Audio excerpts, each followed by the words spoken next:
Inner ஹெல்த்னா என்ன அப்படின்னா, it's having an inner peace from an ordered consciousness அப்படின்னு சொல்கிறாங்க. சரியா?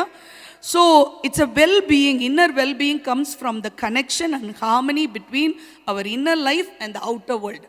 வெளியில் நிறைய சூழ்நிலைகள் மாறுகிறது, ஆனால் அதில் நம்ம தொடர்பு படுத்தும் போது உள்ள ஒரு காம்னஸ், ஒரு செரெனிட்டி, ஒரு அமைதி நமக்குள்ளே இருக்குன்னா, இல்லை டப்பு டப்பு டப்புன்னு ரியாக்ட் பண்ணிட்டே இருக்கோம், கட கட கட கட கட கடன்னு நம்மளுக்கு ஒரு மாதிரி பண்ணுறோன்னா இன்னர் ஹெல்த்து சரியா இல்லை அப்படின்னு அர்த்தம். சரியா? நிறைய பேர் நான் கவுன்சிலிங் பார்க்கும்போது 99% இன்னர் ஹெல்த்து சரியா இல்லாததை பார்க்குறோம் நம்ம. சரியா?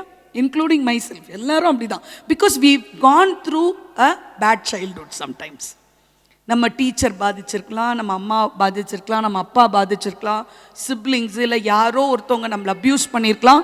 இது எல்லாமே நம்மளுக்கு என்ன இருக்குது, நம்ம இன்னர் ஹெல்த்தை இது பண்ணியிருக்கு.